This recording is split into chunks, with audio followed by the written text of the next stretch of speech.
Welcome back, everyone. We're diving into some fascinating excerpts today. And get this, from the Bhagavad Gita, Oh, nice. we've got both the English translation and the original Sanskrit, which is kind of a big deal, wouldn't you say? Absolutely. It's not every day we get to see both sides of such an influential text. Exactly. And you know us, we're all about extracting those golden nuggets of wisdom, the stuff that's resonated for, like, centuries. The good stuff. Yeah. We're talking Dharma, the three gunas, even a glimpse into Krishna's cosmic form. Ooh, that's always a mind bender. You ready to have your mind blown? I'm always ready for that. Okay, so the Mahabharata, ever heard of it? Of course. Epic tale, massive battle, two branches of a family going head to head. Right. And the Bhagavad Gita is tucked right in the middle of all that action. Like a little pocket of wisdom amidst the chaos. Imagine this. Two armies ready to clash. Tension is so thick you could cut it with a knife. And then you've got Arjuna, the greatest warrior, frozen, gripped by doubt. And it's not just any doubt, right? It's a moral crisis. It is. He's about to fight his own family, teachers, friends. You're on the verge of victory. But suddenly it doesn't feel so victorious anymore. You can see why he'd be having second thoughts. And the text really captures that inner turmoil. Oh, yeah. How so? There's a line where Arjuna's describing what he's going through, and he says, "My limbs falter, my mouth goes dry. Gandiva slips from my hand, and as for my skin, it burns." Wow, you can feel the weight of those words. Right. And in that moment of despair, he turns to his charioteer, Krishna. Doesn't know he's about to get some serious wisdom dropped on him. Oh yeah, Krishna is not just any charioteer, he's an incarnation of the divine, about to drop some serious truth bombs. That's where things get really interesting. The Gita goes way beyond just being a story. It does. It lays out a whole philosophical framework for understanding life, death, the whole shebang. Okay, I'm hooked. Tell me more. Well, Krishna doesn't just offer a quick fix. Right, he doesn't just tell Arjuna what to do. He gently kind of chides him. Yeah. Like, come on, man, snap out of it. This despair isn't helping anyone. And then, boom, profound teachings about the true self start pouring out. So what's the takeaway? What's Krishna getting at here? He starts by explaining that the self, the soul, it's eternal, unchanging. Okay, got it. So the body's temporary, the soul's the real deal. And he uses this analogy, right, to make it really click. Oh, I love a good analogy. What is it? It's like changing clothes. Okay, I can see where this is going. You shed your body like an old outfit, but that true self, that essence, it remains. It's a comforting thought, isn't it? It is. Kind of takes the edge off, Yeah, definitely. It takes the pressure off a bit. So that's a big one, right? The true self is eternal. Right, and because of that, the wise don't grieve for the living or the dead. They see death as a transition, not the end. It's a whole different way of looking at things. It is, and that's just the beginning. The Gita goes so much deeper. I can't wait to dive in. Where do we go from here? Well, we got to talk about this concept of Dharma. Dharma. It's huge E in the Gita, keeps popping up. And I think it's something that really resonates, even today. Even if you've never read the Gita, Dharma's got that universal appeal. Yeah, it's more than just duty, though, right? Right. It's more like this cosmic moral order, principles guiding right action. It's like your unique role in this grand play of existence. Your part to play, your contribution to the whole. So how does this relate back to Arjuna and his, massive dilemma? Well, that's what makes his struggle so powerful and so relatable, even today. Because it's not always clear-cut what Dharma demands in each situation. Exactly. Arjuna's torn between his duty as a warrior and his love for his family. Like, what happens when those duties clash? The Gita doesn't give us easy answers. It makes us wrestle with those tough questions. It's like it's pushing us to grapple with those gray areas where right and wrong aren't so simple. It forces us to look within, to really examine what we believe and why. And that's where those tough choices come in, the ones that test our understanding of Dharma. It's not just about following rules blindly. It's about that inner compass, that sense of what's right. Right, and sometimes doing what's right means facing consequences. That's the weight of Dharma, the potential for both individual and societal impact. And that's a topic for another deep dive, I think. Oh, definitely. We could talk about that for hours. But for now, let's switch gears a bit. Okay, what's next? Let's talk about the gunas, sattva, rajas, and tamas. Ah, the gunas. Love those guys. I always found them a bit mystical, to be honest. They can be a bit abstract at first, but they're really insightful when you break them down. Okay, break them down for me. Think of them as fundamental forces, like threads woven into, well, everything. Okay, I'm picturing it. Sattva, that's the thread of purity, clarity, wisdom. Makes sense. Rajas is all about passion, action, that drive to do things. Okay, and tamas. Tamas is the inertia, the darkness, sometimes even ignorance. So we've all got these gunas as operating within us to varying degrees, right? Exactly. It's like a mix, always shifting, changing. Is it about trying to get rid of some gunas and amp up others? Like, is tamas always bad? It's not so much about eliminating any of them. They're all part of the dance. Okay, I see. So what's the goal then?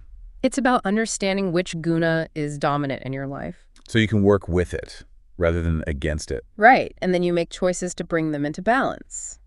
So if someone's super ambitious, always on the go, that's a lot of rajas. Right. And maybe they need to cultivate more sattva, bring in some stillness, some peace. I can see how that would be helpful. It's not about being good or bad. It's about balance. It's like finding that sweet spot, that harmony. Reminds me of yin and yang, kind of. It is. Similar concept, finding that equilibrium. And speaking of paths, this ties into the idea that the Gita offers different paths to liberation. It does. And this is where we see how inclusive it is, how it acknowledges our differences. Maybe. We all have different temperaments, strengths, inclinations. Right. We're not all wired the same. And the Gita recognizes that. So it lays out different paths, each a unique way to connect with the divine and attain liberation. Okay, so what are these paths? Well, we've got Karma Yoga, the path of selfless action, Jnana Yoga, the path of knowledge, and Bhakti Yoga, the path of devotion. We touched on karma yoga earlier, acting without attachment to the outcome. Right. Doing your work with dedication, but not getting caught up in the rewards. Sounds easier said than done. It is, especially in our world where achievement is so highly valued. But it's a powerful concept applicable to every aspect of life, not just work.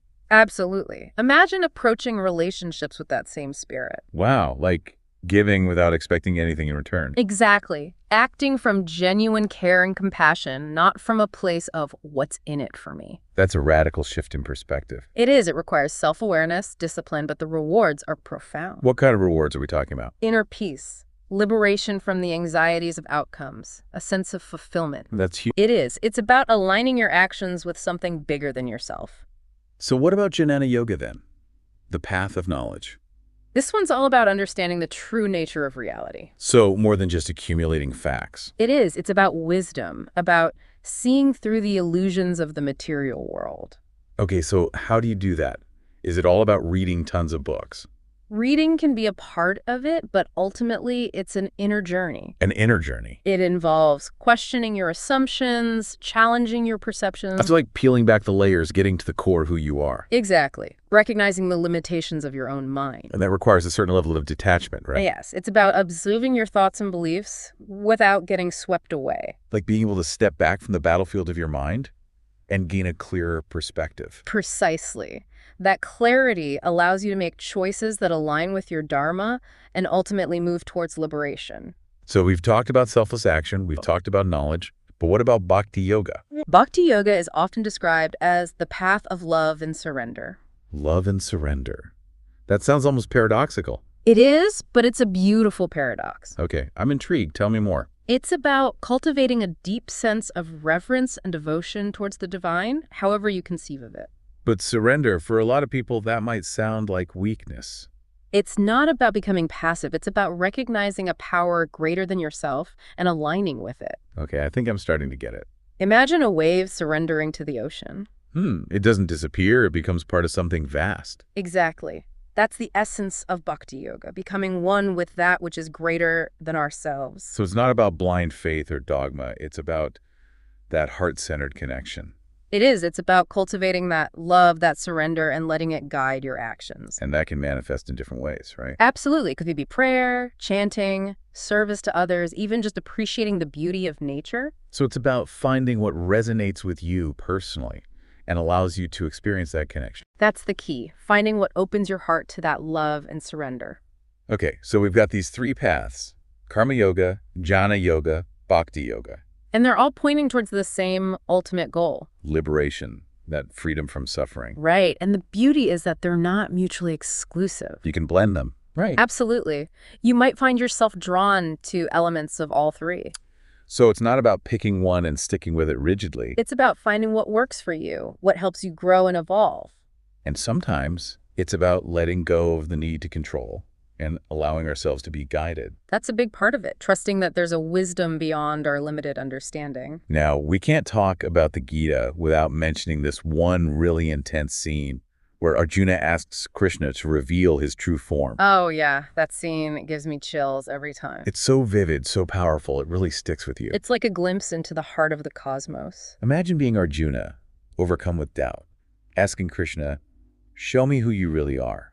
And what he sees is beyond anything he could have imagined. It's not just some radiant being, it's the whole universe, contained within Krishna. The birth and death of stars, the churning of galaxies, creation and destruction, all wrapped up in one cosmic form. It's enough to make your head spin, wouldn't you say? Absolutely. It's both awe-inspiring and terrifying. I remember reading about the countless faces and arms, that blazing light, the sheer scale of it all. It's like seeing the source code of reality laid bare. So what was the point of all this? Why this cosmic reveal? Was it just to show off Krishna's powers? It was a direct transmission of knowledge, a way to shatter Arjuna's limited perception. It's like saying, you want proof? Here's the entire universe contained within me. Exactly. It's a game changer, a moment that shifts everything. So how did this experience change Arjuna?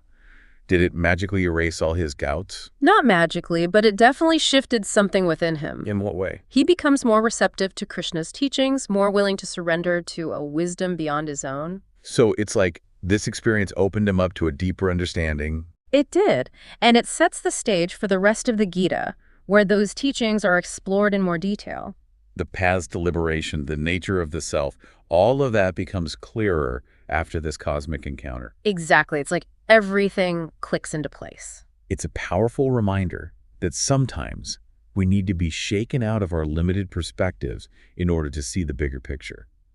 Sometimes it takes a cosmic smackdown to wake us up to the truth. And that truth, that's what the Gita is all about, isn't it? It is. It's about finding our way back to that source, to that which is eternal and unchanging. Even amidst all the chaos and confusion of life. Especially amidst the chaos, that's where the teachings become even more vital. Well, I don't know about you, but my mind is officially blown. Mine too. The Gita's got a way of doing that. But we've only just begun to scratch the surface, haven't we? We have. There's so much more to explore. So much wisdom to unpack, so many insights to uncover. And so many ways to apply these teachings to our lives. And that's what we'll be diving into in our next part, right? Absolutely. We're just getting started.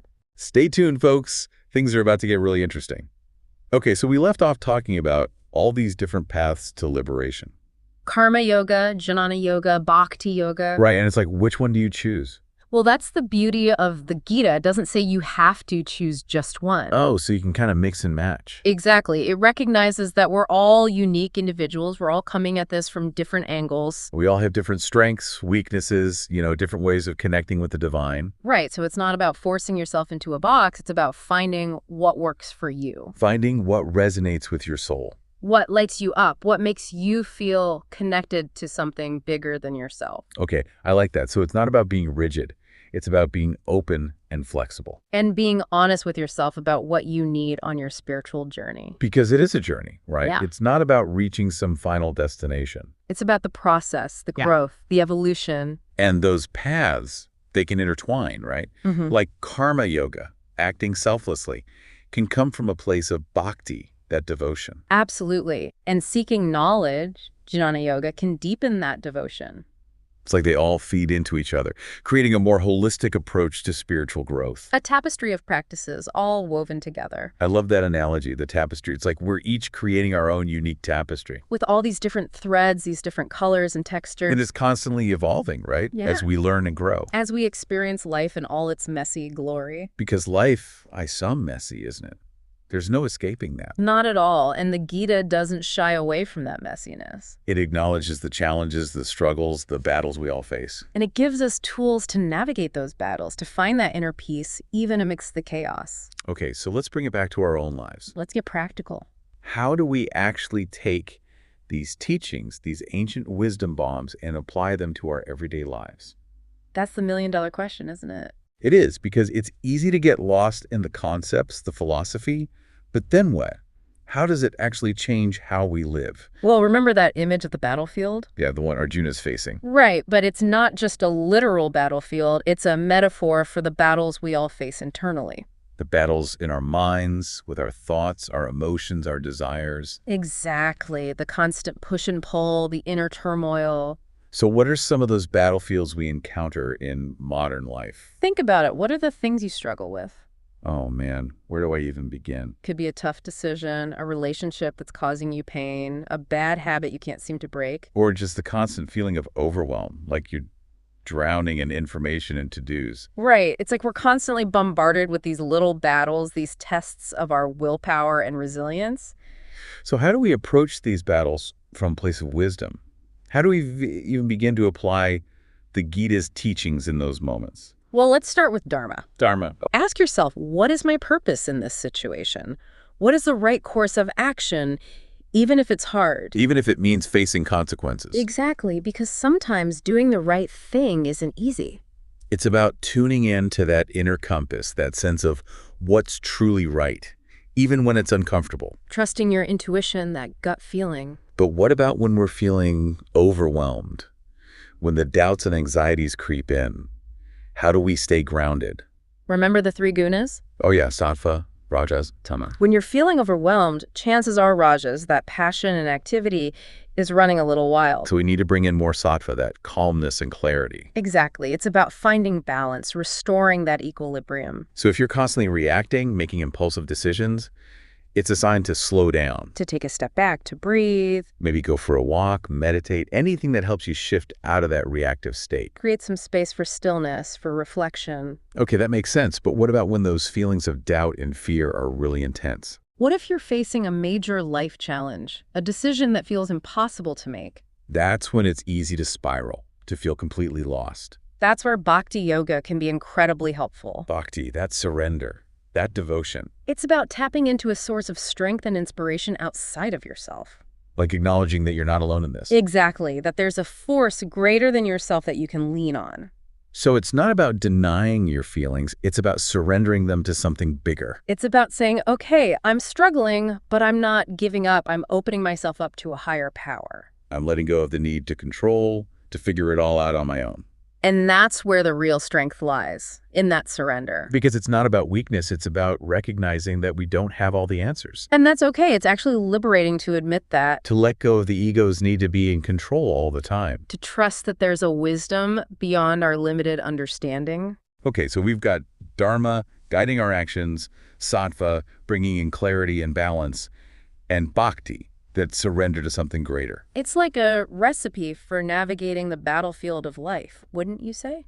It is, but it's not a one-time fix. It's a continuous process. It's about practice, about showing up every day and making those conscious choices. Even when it's hard, even when we mess up. Because we will mess up. That's part of being human. But the Gita reminds us that we always have the power to choose again, to course correct. To learn from our mistakes, to keep growing. And that's where the real transformation happens, right? It does. It's not about achieving some perfect state of enlightenment. It's about the journey itself. The ups and downs, the twists and turns. All of it, the stumbles, the falls, they're all part of the process. They're what make us stronger, more resilient, more compassionate. And more connected to that divine spark within us all. Okay, so we've talked about a lot of heavy stuff today. Dharma, the gunas, even Krishna's cosmic form. It's a lot to take in. It is, but I feel like we've only scratched the surface. We have, the Bhagavad Gita is like an ocean of wisdom.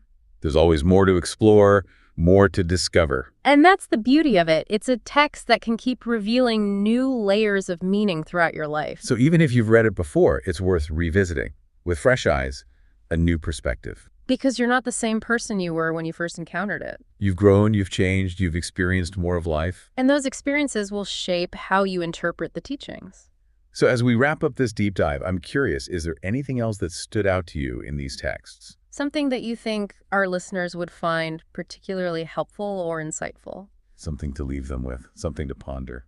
Well, there's this one section, it's about how Krishna describes the material world, and he uses this really interesting metaphor. A metaphor. I love metaphors. He compares the material world to a tree, but with its roots growing upwards and its branches spreading downwards. Wait, what? Roots growing upwards? That doesn't make sense. It's meant to be a bit jarring to make us question our assumptions. Okay, I'm intrigued. Explain this upside-down tree to me. The roots of the tree, they represent the eternal, the spiritual realm. Okay, I'm following. And the branches, they symbolize the material world with all its impermanent forms and experiences. So it's like say that our true source, our nourishment, isn't found down here in the dirt of the material world. It's up there in the heavens, so to speak. But we get so caught up in the branches, in the world of senses and desires, that we forget about the roots. Exactly. We lose sight of what truly nourishes us, what sustains us. So how do we reconnect with those roots? How do we get back to that source? That's where the Gita's teachings come in. They're like the map that guides us back to our true nature. Through selfless action, through seeking knowledge, through devotion. Through all those practices that help us prune the branches that no longer serve us and strengthen our connection to the roots. It's about finding that balance between engaging with the world and staying connected to that deeper source. Being in the world, but not of it. And recognizing that even the challenges we face, those battles we fight, they can be opportunities for growth. They can help us shed what no longer serves us, to become more aligned with our true selves. Wow, that's powerful. It is. It's a reminder that everything is connected, that even in the midst of difficulty, there's a deeper meaning.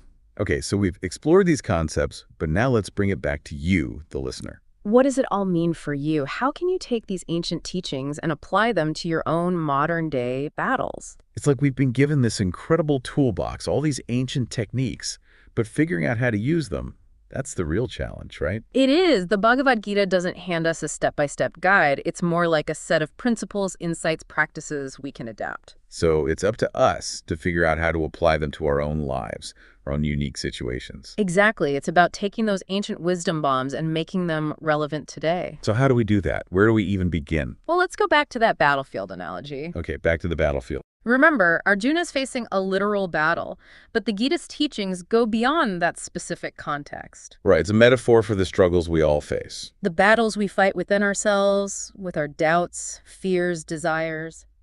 So what are some of those battlefields we encounter in modern life? Think about the things that cause you stress, anxiety, the things you avoid or procrastinate on. Ooh, yeah, I've got a whole list of those. Could be a relationship that's draining you, a job you hate, a bad habit you can't seem to kick. Or just that constant feeling of overwhelm, like you're always behind, never enough time. It's like we're constantly bombarded with these little tests, these challenges to our peace of mind. So how do we approach those challenges, those mini battles, from a place of wisdom? Let's go back to Dharma, that idea of right action. Okay, Dharma, right action. Ask yourself, what's my purpose in this situation? What's the right thing to do, even if it's hard? Even if it's scary or uncomfortable. Exactly, because sometimes Dharma demands that we step outside our comfort zones, that we face our fears. It's about tuning into that inner voice, that gut feeling that tells you what's truly right, even when it's challenging. Trusting that inner compass. But what about when those doubts and anxieties are screaming so loud you can barely hear that inner voice? When you're feeling overwhelmed, scattered, like you're losing your grip. That's when it's easy to make impulsive decisions, to react from a place of fear. Remember the gunas, that Raja's energy, that passion and drive. It can be helpful, but it can also lead to burnout. So we need to bring in more sattva, that calmness, that clarity. Exactly. Create space for stillness, for reflection. Take a few deep breaths, go for a walk, meditate, anything that helps you shift out of that frantic energy. Give yourself permission to slow down, to reconnect with your center. But what about those bigger battles? The ones that feel truly overwhelming, the life-changing decisions, the grief, the loss. The things that shake you to your core. That's when it's hard to see the path, to know what the right course of action even is. That's when bhakti yoga can be so powerful, that surrender to something greater. So it's not about denying the pain, the fear, the grief. It's about acknowledging those feelings, allowing yourself to feel them fully, but not letting them control you. It's like saying, okay, this is hard, but I'm not alone. I'm surrendering this to a higher power. It's about letting go of the need to control the outcome, trusting that there's a wisdom beyond our limited understanding. It's about faith, isn't it? Not blind faith, but a deep trust that we're being guided, even when we can't see the way. Exactly. It's about surrendering to the flow of life, knowing that we're exactly where we need to be. Wow, that's so comforting, especially when things feel chaotic and unpredictable. It is. It's a reminder that even in the midst of difficulty, there's a deeper meaning, a purpose. Okay, so we've talked about a lot today. Dharma, the gunas, these different paths to liberation. It's a lot to digest, I know. It is, but I hope our listeners feel inspired, empowered to take these teachings and apply them to their own lives. To find what resonates with them, to experiment, to explore. Because that's what the Gita is all about. It's not a set of rules. It's an invitation to embark on a journey of self-discovery. A journey of growth, of transformation, of awakening to our true nature. And that journey, it's not always easy. It's going to have its ups and downs, its twists and turns. There will be battles, both internal and external, but the Gita reminds us that we have the tools to navigate those battles. We have the wisdom, the strength, the resilience to overcome whatever challenges life throws our way. And we have each other. We're all in this together. And that's a beautiful thing, isn't it? To know that we're not alone on this crazy, messy, amazing journey of life. It is, and that's what I hope our listeners take away from this deep dive, that sense of connection, of hope, of possibility. So until next time, keep exploring, keep questioning, keep seeking those nuggets of truth wherever you find them. And remember, the battlefield is not just a place of conflict. It's also a place of transformation, of growth, of awakening. Thanks for joining us, everyone.